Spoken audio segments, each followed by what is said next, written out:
तो प्रधानमंत्री नरेंद्र मोदी को आपने सुना, बड़ी संख्या में लोग यहां पहुंचे हुए थे उनको सुनने के लिए। महागठबंधन पर प्रधानमंत्री ने एक बार फिर से हमला बोला है। आपको बता दें कि शाम को उनका मेगा रोड शो भी है, लेकिन यहां उन्होंने कई बातें रखी। कट्टा रखकर आरजेडी ने सीएम पद छीना है, ये सबसे पहले शुरुआत प्रधानमंत्री की तरफ से की गई। कांग्रेस और आरजेडी में बहुत ज्यादा विवाद है, एक बार फिर से प्रधानमंत्री की तरफ से इसका जिक्र किया गया। आरजेडी ने कांग्रेस की कनपटी पर कट्टा रखा और मुख्यमंत्री पद अपने नाम किया। कांग्रेस और आरजेडी में घमासान मचा हुआ है। मैं आपको एक अंदर की बात बता रहा हूं।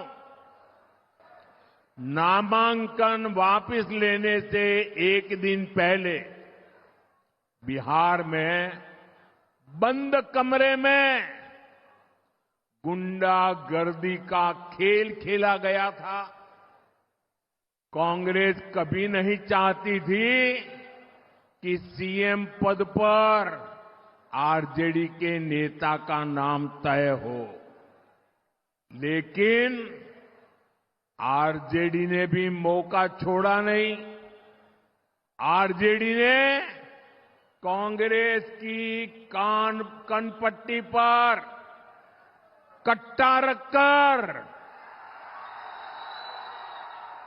सीएम पद चोरी कर लिया।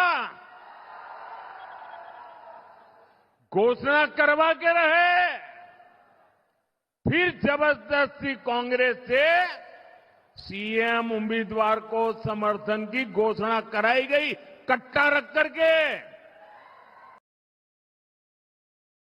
के साथ हमारे दो संवाददाता जुड़े हुए हैं। सुजीत हमारे साथ हैं सुबह से ही लगातार। शशि भूषण लगातार अपडेट्स हम तक पहुंचा रहे हैं। शशि भूषण, कान पर कट्टा रखकर सीएम पद चोरी किया गया, बहुत साफ शब्दों में प्रधानमंत्री की तरफ से सीधा सीधा हमला।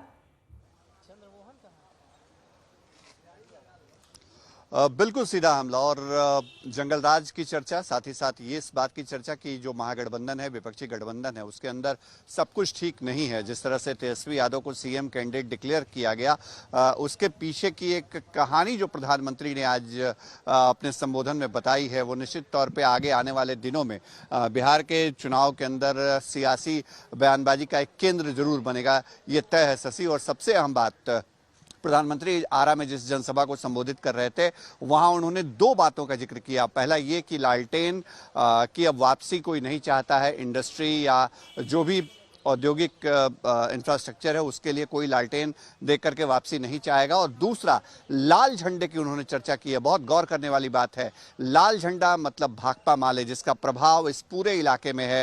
आरा जो शाहाबाद का इलाका है, आरा, सासाराम और रोहतास का इलाका, साथ ही साथ बक्सर तक का इलाका उसमें आता है।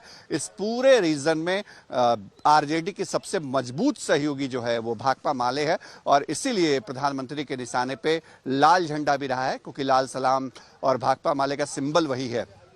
तो प्रधानमंत्री ने चुन चुन करके निशाना साधा है, और यहाँ तक कहा है उन्होंने कि जिस तरह से जंगल राज का खात्मा किया गया, उसको बनाए रखना बिहार के विकास के लिए बेहद जरूरी है। और कांग्रेस और आरजेडी के संबंधों पर करारा प्रहार प्रधानमंत्री की तरफ से आरा के जनसभा में किया गया है।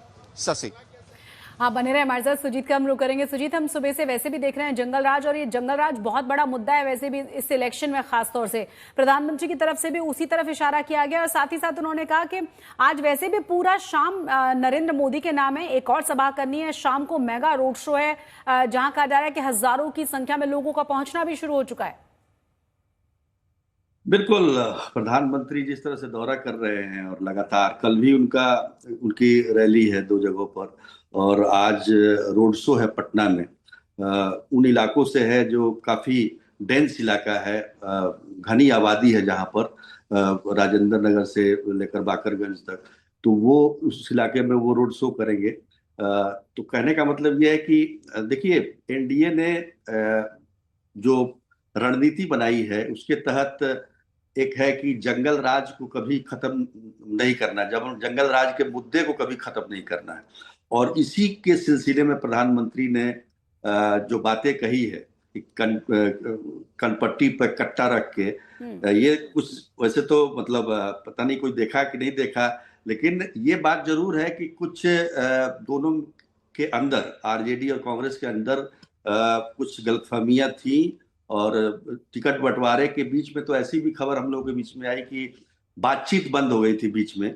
और आप देखेंगे भी कि बहुत सारे सीट ऐसे हैं जहां पर फ्रेंडली फाइट, कम से कम 10-12 सीटें ऐसे हैं जहां पर फ्रेंडली फाइट चल उसी रहा का है। जिक्र सुजीत यहाँ पर किया गया प्रधानमंत्री की तरफ से और बहुत साफ साफ संकेत भी दिए गए। बहुत बहुत शुक्रिया इस तमाम जानकारी को हमारे दर्शकों तक पहुंचाने के लिए।